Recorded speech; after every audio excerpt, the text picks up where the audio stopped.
Okay, good evening. I think we are live. Can you just drop a 1 in the chat if you can hear me okay, please?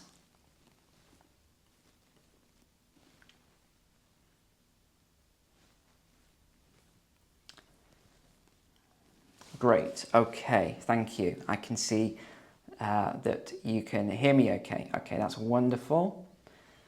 Right, let's get into everything today then, because we're going to be talking about these emergency meetings that have just been held. We've had emergency meetings from the European Union. We've had emergency meeting from the United States. Now, these are a little bit different to some of the meetings that we've had before in the past. And you remember about a year ago, there was a few of us that covered the diesel shortage in the USA. And I think a lot of people misunderstood what we meant by the diesel shortage at the time. But some of these videos were viral videos, 1 million views, etc. on the videos. What we were talking about was this rolling supply of diesel, whereas in the past it was 100 days. That's what the US had as a supply. And now a year ago it was 25 days. I'm not exactly sure what it is today, but I wouldn't be surprised if it was still around that number, because going back over some of the data that I looked at a year ago when I covered this topic for you, a lot of those refineries that had closed never reopened again. A lot of those refineries that were forced to close during lockdowns and things like that, a lot of those didn't reopen. So the US does not have the same refinery capacity as it used to have. And the UK is even worse in terms of their refining capacity. So we've also got an article today about the United Kingdom in terms of their refinery as well. And just another point, let me know if you can hear me okay as we go through, because I think I finally fixed all the intricate audio points now. There's 5 or 6 things all connected, so we should be good now. But any issues, just let me know in the chat, and I've got it in front of me this big so I can see if it comes through. So we're going to just begin then with the European Union and what they were talking about. But firstly, I just want to give some context to all of this and why I talk about this a lot. And I even mentioned it yesterday in yesterday's video, and I was trying to explain that diesel is so important, oil is so important, petrol is so important for everything we do, even fertilizers and everything else. We've seen the results of these policies that are being hard pushed onto us, and we've seen the results in other countries and what this led to in those countries, the collapse of some of their infrastructures. And one example I want to give you a little later in the video is Argentina, because if you recall Argentina, I mean, you look at Argentina today and there's a massive struggle. If you're in Argentina, please drop it in the chat. But there's a massive struggle for energy, for fuel and all these other things. But you go back to, say, early, what shall we say, if we go back to, say, 1870 to 1930, so we call it the year sort of 1900, Argentina, if you were a citizen of Argentina, and of course there was wealth inequality and everything there, of course, like other countries, but you go back, Argentinians were some of the richest, if not the richest citizens by GDP capita on planet Earth. And people don't know that because they forget that when these policies change and when politics change and when we see these breakdowns, everything goes crazy. And you look at Argentina today, are they the richest in the world by GDP capita? Absolutely not. But what happened was a lot of those industries, and you had their main 2 exports were beef and wheat, and that's what made them wealthy. And you look at some of the industries today, some of the countries that are wealthy from beef and wheat, and you look at some of the impacts on these countries at the moment, and we're seeing the exact same thing. We're seeing a lot of changes in politics and policies, and it gives you an idea of where we're going to go to in the West as well. And we're already seeing this. We talk about this a lot, and we don't just talk about it from an emotional point of view, but from a data, from an analytical point of view and graphs, and we look at numbers. And we can see that we're in a decline now. We talked about this yesterday, how a lot of people are leaving the West. And another point from yesterday's video, people said, Neil, someone said, Neil, are you stupid? Portugal isn't in the East. And I'm like, I never said that, by the way, because a few people said that. I've never said Portugal is in the East. Portugal is obviously in the West. It's in European Union in Western Europe next to Spain. I thought that was pretty obvious, but anyway. So let's have a look then at what the European Union has been saying. And they've been giving it actually says here, a dire warning. I know that you guys say you love that term. That is actually what they've said. They've said dire warning on potential for diesel outages. And I had to really dig into the data here to see what it was that they were talking about. And they said that the emergency meeting was held on Friday to discuss the potential for diesel supply shocks stemming from the new conflict. So I was trying to get into the data, trying to get into the supply chains. It's very difficult to find some of this stuff, but it was because they talk about, let me just get into this, the EU Commissioner for Energy called the meeting. And that she called the meeting and said oil is important, not enough diesel could lead to strikes. And they were talking about, is this a 1973 moment due to what's happening in Israel? And the group agreed that this could be a 1973 moment. I would personally say it's probably not going to be a 1973 oil embargo. That's what that was back then. I would say it's probably not going to be that. I can't see any evidence for that at the time being. But this is one thing that they talked about. They didn't put this out publicly. This was a private meeting that some of the smaller websites picked up on, media websites. And they also talked about OPEC supply cuts. So they're talking about this. They're saying that OPEC is deliberately doing this, doing supply cuts. They're deliberately trying to antagonize the conflict with Israel as well.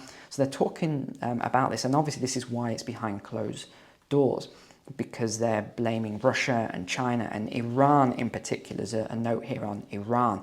So they're blaming Iran for trying to stir this up into something bigger. So there's a lot about Iran as well. Again, there's no evidence behind it. It's their opinion. But as soon as I see this solid evidence that they are talking about amongst themselves, I will do a video on that and we'll talk about it, because I always need to see the evidence for it. It's fine, people's opinions and a lot of politicians' opinions, but we need to see the evidence for it. We need to see hard data and facts before we can talk about these things. But this is a few of the things they're talking about. The Middle East route is still of significant importance for Europe. 20 million barrels goes through Hormuz. It's a real choke point, and this could lead to a massive diesel shortage throughout the European Union. It says here, things could grind to a halt.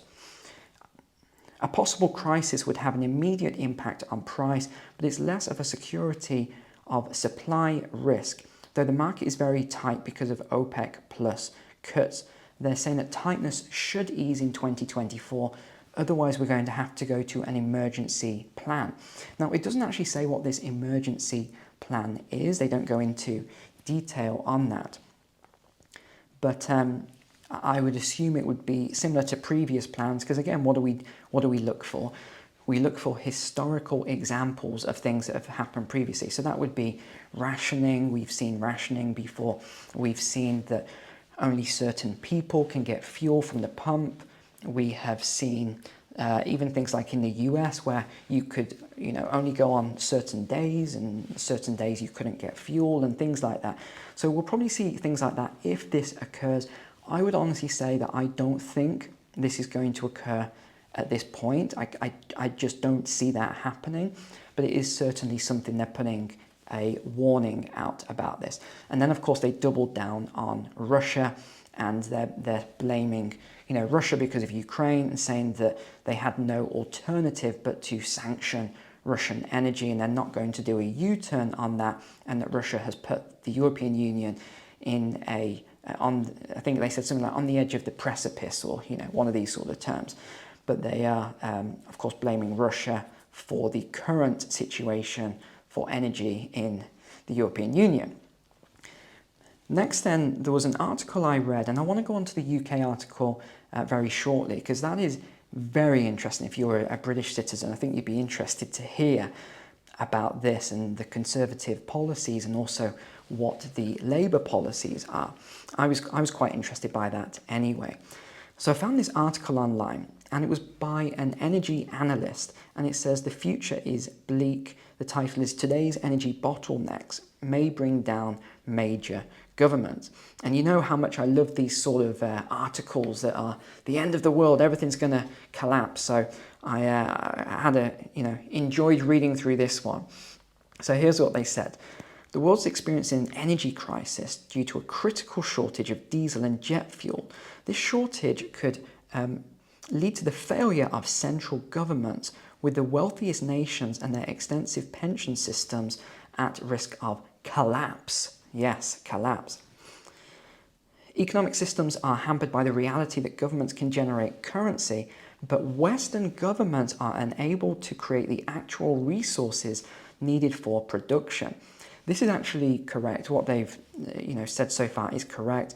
One thing that we can do in the West is we can create more currency. Central banks can create a lot more currency.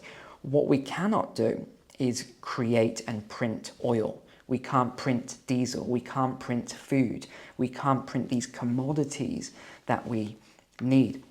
We can't print lithium and cobalt and all the other things that are being mined at the moment in some of these nations under atrocious conditions. But people don't like it when I talk about that, do they? But these sort of things are happening right now. We don't have the ability to create these commodities. We're reliant on the West, on developing nations to provide these things for us. So what happens when we do reach the end of this current financial system, where the debt levels are explosive and the interest payments now are going to, if they continue the way it's going, they're going to absorb a lot of the tax revenue coming in. These are things that you don't see in the mainstream media, but they're very, very real, and they're very real risks. The next thing that's talked about then is the transportation systems and modern agriculture, which are largely dependent on diesel, face significant challenges due to fuel shortages in 2024. So again, there's another article about 2024. They don't go into detail as to exactly why this is all going to be coming out. And we keep hearing 2024 a lot for a lot of negative reasons as the year that we're going to see all of these crises sort of converge together. Again, I'm not 100% convinced on 2024.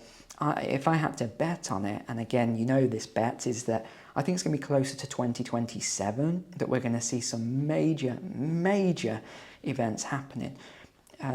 Things like the CBDC that we've talked about, the central bank digital currency. People keep talking about how this is going to launch next year.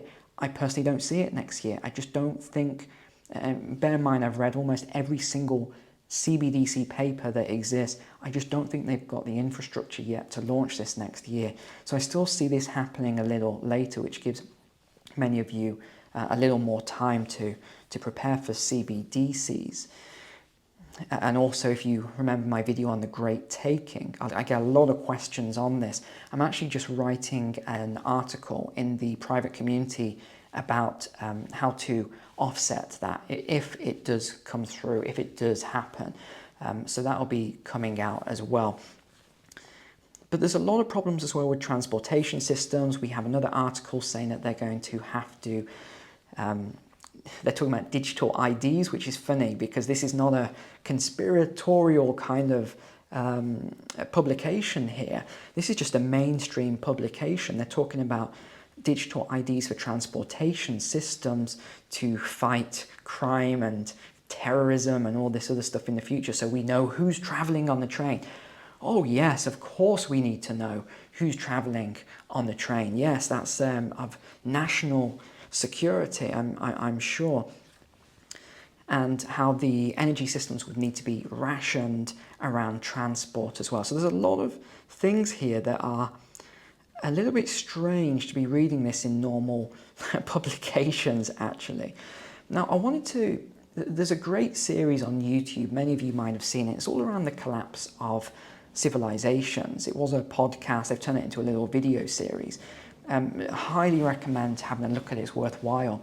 And I actually would like to do a documentary at some point in the future on the collapse of how civilizations rise, how they do collapse, because it's one of the things I'm really interested in. I put hundreds, if not 1,000 hours into the study of this topic in particular. So I think it's a documentary that I'd love to make at some point in the future on this. But one thing I want to take, and again, out of this many items here, but one thing I want to pick up on is that how we often have these crises occur, so the collapse of a populace, we often have this happen as a result of several things, but it's usually resources. If you look at the patterns, it's often resources. One of those resources is energy, right? It can be water, it can be food, it can be other things, kind of resources, but one of them is energy. If you exacerbate your energy supply, or even you look at a lot of invading armies, we talked about the seas people, didn't we? And that might have been a Patreon video actually, but I talked about the seas people and how they used to raid. And what was obvious to me, but a lot of, I guess, historians miss this, was when they were raiding, they weren't taking gold, they weren't taking silver. What were they taking? They were taking food. That is what they were taking. They were collecting food, they were collecting resources. They would take women, they would take children, right? They wouldn't be taking gold and things like that. So it's quite interesting. Now you think about these energy shortages that we're starting to see, and a lot of it is deliberate, remember. We've covered this, WEF, we've covered this under the UN, a lot of these goals and everything else. We've covered this. We've covered in other pieces how the financing as well is deliberately stopping energy companies from exploration. We know that it results in a lower ESG, environmental social governance score for energy companies. We know that energy companies are penalised on finance. We know that when they take out loans, it's at a higher interest rate than, say, a solar farm or something like that. So we know all these things are occurring. It's just not in the public domain. So this is another thing we have to think about, and wars. Why have we had wars in the past? You remember, there's definitely WMDs in Iraq and things like that. If you've ever listened to Saddam's speech before he was offed, you listen to Gaddafi's speech before he was offed and things like that. To me, a lot of this is energy. Again, not popular opinion, but that is my personal opinion on it. A lot of these conflicts, a lot of these wars are over energy, they're over oil. They always have been. We've just moved and we do it in a different way. We're a civilized society, of course. And that's another thing with collapses. You think that everyone talks about what a civilized society we are now. Not really, not really. You look at even the US, you look at Britain, you look at other countries, wherever you are. I remember when people, it was always sir, ma'am, right? Always like that. I remember there was a lot more respectful in cultures. I don't really see that same level of respect anymore when I'm in society, when I'm in public. I don't see that level of respect. And sometimes the respect isn't due. I know someone might leave that in the comment. Sometimes the respect isn't due. Noted. But I think that we've changed very much as a society now. And I don't see that same level of respect that we used to have. You think back to the Great Depression. Things were very different back then as well from how they are today. So when all this starts to come down and unravel, remember we're in the fourth turning, we're quite deep into the fourth turning now. We're not in the third turning like a lot of people still believe we're in the unraveling. We're not, we're deep in the fourth turning now. and you see how these things transpire and eventually end. It doesn't end well. It doesn't end well at all. So we went off topic a bit there, didn't we? But that's what happens on streams. I tend to freestyle a little bit. But we look as well what's going to be happening with energy. And I was looking at the price charts, and I'm not going to bring up the shared screen here because it's going to be too risky with a lot of the issues we've been having on the streams recently. But I was looking at the price charts, and I'm looking at the US retail diesel price chart here. I'm looking at the 5-year chart.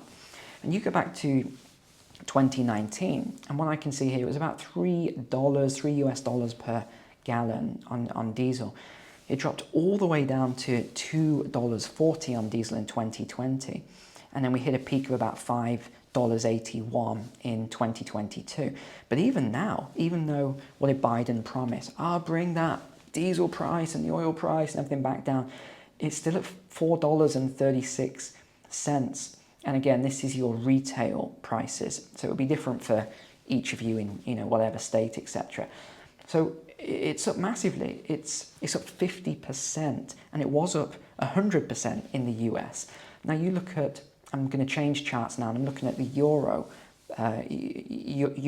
per gallon chart, and we had €1.75 per gallon in 2019. It dropped all the way down to 0.80 cents, I guess it's cents in euros, in May of 2020. It hit a peak of $4.50 in 2022. And even now, and even though they brought it back down to 2 euros, it's already back up to €3.11 and climbing. I mean, it's going like this, the chart is, and it has been since April. It's climbing quite rapidly. So they can't control this. They say, we've got it all under control. We know exactly what we're doing. The sanctions won't make any difference, etc. Well, it's running out of control. It's already up from 2020 from 80 cents to €3.11. Does that sound as though they've got this under control? And it's going like that. They haven't got it under control. They have lost control of this situation. They just don't want to. Admit it. And another note I made about all of this then is they're using non-capitalistic approaches as well. This is the other problem. They are non-capitalistic approaches to everything going on. So they are deliberately destroying energy supply. They're not giving out new contracts. So a lot of these energy companies are really struggling. And again, let me say that loosely. They are the most profitable companies out there. You look at all the charts, you look at the stock prices. They are making an absolute fortune. So I don't mean it in that way. I mean that. So don't feel sorry for them in any way. The BPs, the Shells, all of these. Do not feel sorry for these energy companies. Okay, they are making billions in profit. And how much of that is being passed on? Pretty much zero. In fact, even though prices have come down for you, prices have come down for, in terms of, let me say it again, even though prices have come down for the resources, so natural gas and other things, none of this is being passed on to you. In fact, your energy prices are going up. And this is the problem we're talking about here. What else do I want to cover? Yeah, let's move on actually. Let's move on to the UK, where there's just not enough refineries. So the UK is actually, Britain, is actually producing a lot of oil, but they're not able to refine their own oil. So this is becoming a real issue. Excuse me one moment. So we've talked about Rishi Sunak and what he's been doing. So his new initiative for energy security. And he's been heavily criticised for all of these new issuances of North Sea oil licenses. And of course, the Labour Party has heavily criticised him, and they've said that when we get into power in the next election. So let me just check the chat a second. Okay, good. We're still good. I'm looking out. Remember, number 2 if the audio goes bad, and I'll see it. Okay. So even though the everything's, Sorry, where do we get to? Oh yes. So the issuances of licenses, they're being blocked as well by a lot of environmental campaigners. So there's one called Global Witness, and they've said that by 2035, up to 50% of the North Sea oil will be heavy crude, which UK refineries are not equipped to handle as they are configured for light oil. Currently, about 25% of the UK's domestic crude oil is heavy, and this is expected to increase. And they've said that new refineries are unlikely because they keep getting blocks. And this is all the environmentalists blocking these new refineries because they said that any new form of energy construction has to be renewable, and they will block it. They will, chain themselves to land, and they'll do anything they have to do to stop this happening. So the UK is already exporting about 80% of its crude oil. One of the ways the UK is making income. So they're actually exporting a lot of this, and primarily this is we're seeing a lot to the EU, so Netherlands, Germany, Poland, but also China is importing some of it as well. And the current government is reinforcing its commitment to domestic oil and gas, and they're allowing the bidding, but it's saying that the contracts are not as forthcoming as they used to be. So we've got a kind of challenge here. And the government's saying it's good for UK jobs. It's because oil jobs are high paying, they're saying. Tax revenue, investment. But here's the thing that I found quite interesting. But they claimed that this will not help consumer energy bills. Right? Well, why not? That's the question that no one seems to be asking. Why won't it help consumer energy bills? So there was the Energy Security and Net Zero Secretary was questioned about the North Sea oil and gas deal. And this person said, it's crucial to the UK's energy security, but acknowledged that this strategy wouldn't significantly reduce energy bills for UK citizens. This was another matter. And it's funny that whenever these people are pressed on it and they're asked, well, whose job is it? Because everyone said it's not my job. Whose job is it? Okay, people are saying the audio's going bad. Okay. If it continues, I'm just going to hold the mic. Okay, I'll just hold it in front of me. So that's the thing. It's like, whose job is it? It's never anyone's job. They always just pass this to the next person. And we know that the oil supply is going to continue to decline because this is what BRICS have said, BRICS Plus. Saudi Arabia and Russia have already confirmed that they are going to be reducing output. They've already said that. So the next time we're going to see a decision is looking as though it's going to be, well, we've got a November 26th meeting, so this is this month for OPEC Plus. But they've already said they're going to be restricting energy output until June of 2024. Okay. I'm not sure why it's crackling. Let me hold this mic here. Yeah, sorry guys, I don't know why the audio is crackling, but thank you for letting me know.